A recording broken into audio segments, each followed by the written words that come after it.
আজকে আমি আপনাদের সঙ্গে শেয়ার করতে চলেছি শীতকালের নানা রকম রং বেরঙের সবজি দিয়ে নিরামিষ পাঁচমিশালি সবজি রেসিপি। নমস্কার, আপনারা দেখছেন নন্দুস কিচেন। নন্দুস কিচেনে আপনাদের সবাইকে অনেক অনেক স্বাগত জানাই। পাঁচমিশালি সবজি রেসিপি বানানোর জন্য এখানে কিছু সবজি কেটে নিয়েছি। যেমন প্রথমে কেটে নিয়েছি ফুলকপি আর বরবটি, মূলো, আলু আর গাজর, আর কেটে নিয়েছি কয়েকটা শিম আর বেগুনটা একটু বড় বড় সাইজে কেটে নিয়েছি। আর নিয়েছি মিষ্টি কুমড়ো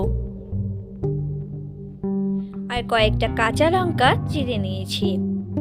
আর নিয়েছি মটরশুঁটি আর মটর ডালের বড়ি, আর লাগছে ধনেপাতা কুচি। নিরামিষ এই রেসিপিটার জন্য একটা ভাজা মশলা তৈরি করে নেব।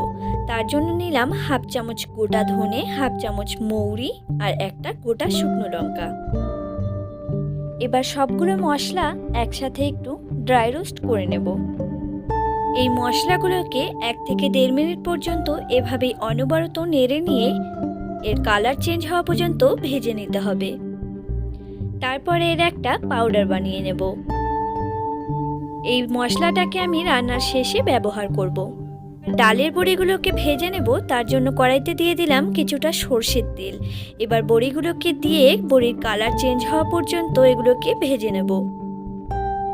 এখানে আমি মটর ডালের বড়ি নিয়েছি। আপনারা চাইলে যে কোনো ডালের বড়ি দিয়েই রান্নাটা করে নিতে পারেন। বড়ি থেকে কালারটা চেঞ্জ হয়ে এসেছে। এবার বড়িগুলোকে আমি একটা পাত্রে নামিয়ে নেব। তারপর একই তেলের মধ্যে দিয়ে দেব একটা গোটা শুকনো লঙ্কা আর 1 চামচ রাঁধুনি। রাঁধুনির ফ্লেভারটা যদি আপনারা পছন্দ না করে থাকেন তাহলে এর পরিবর্তে 5 ফোড়নও দিতে পারেন। রাঁধুনি থেকে ভাজা গন্ধ বেরিয়ে আসলে এর মধ্যে কেটে রাখা সবজিগুলোকে দিয়ে দেব। শুধু বেগুন আর শিমটাকে এখনই অ্যাড করছি না, ওটা কখন অ্যাড করব সেটা পরে আপনাদেরকে দেখিয়ে দিচ্ছি। সব সবজিগুলোকে দেওয়ার পর চেরা কাঁচা লঙ্কাগুলোকেও অ্যাড করে দিলাম। এবার সবগুলো সবজি একসাথে মিশিয়ে নেব। এই সবজিগুলোকে 3 থেকে 4 মিনিট ভেজে নেওয়ার পর এর মধ্যে অ্যাড করে দেব বেগুন আর শিমগুলোকে। দিলাম 1 চা চামচ লবণ। এবার সবজিগুলোকে আরও 3-4 মিনিট ভেজে নেব। বেগুন আর শিমটাকে পরে দেওয়ার একটাই কারণ, এগুলো যদি আগে একসাথেই ভেজে নিতাম তাহলে বেগুন আর শিমটা খুব তাড়াতাড়ি গলে যেত আর খেতে একদমই ভালো লাগতো না।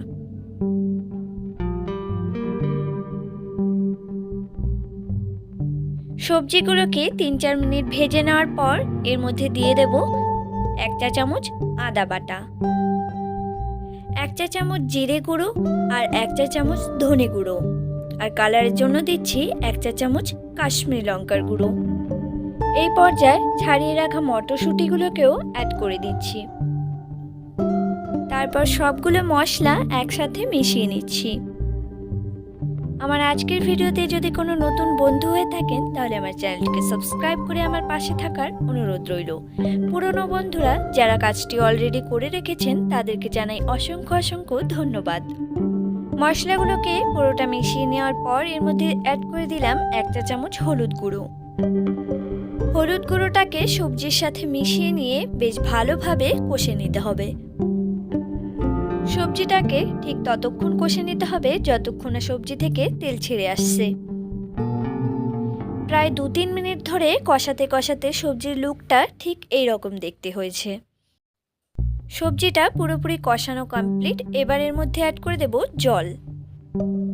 প্রথমে 1 কাপ জল দিয়ে সবজিটাকে ভালোভাবে মিশিয়ে নিয়ে তারপর আরও 1 কাপ জলের মধ্যে অ্যাড করে দিয়েছি। শীতের এই নানা রকম সবজি দিয়ে অবশ্যই একবার এই নিরামিষ রেসিপিটি ট্রাই করবেন। এই রেসিপিটা ভাত বা রুটির সঙ্গে খেতে দুর্দান্ত লাগে।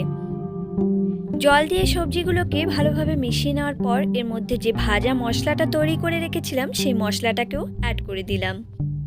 এবার সবজির সঙ্গে ভাজা মশলাটাকে খুব ভালোভাবে মিশিয়ে নেব।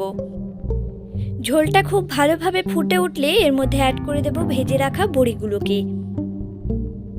তারপর সবজির সঙ্গে বড়িগুলোকে খুব ভালোভাবে মিশিয়ে নেব।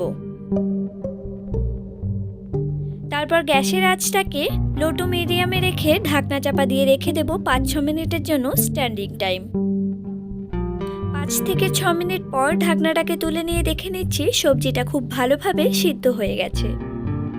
তারপর দিয়ে দিলাম 1 চা চামচ চিনি। চিনিটা আপনারা আপনাদের স্বাদ অনুযায়ী দিয়ে দেবেন। যে কোনো নিরামিষ রান্নাতেই সামান্য একটু চিনি ব্যবহার করলে রান্নার স্বাদটা আরও দ্বিগুণ হয়ে যায়।